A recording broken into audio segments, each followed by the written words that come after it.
আছো তুমি?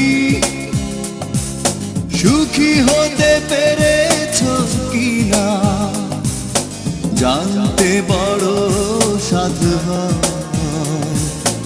আমাকে ভুলেছো কিনা? কেমন আছো তুমি?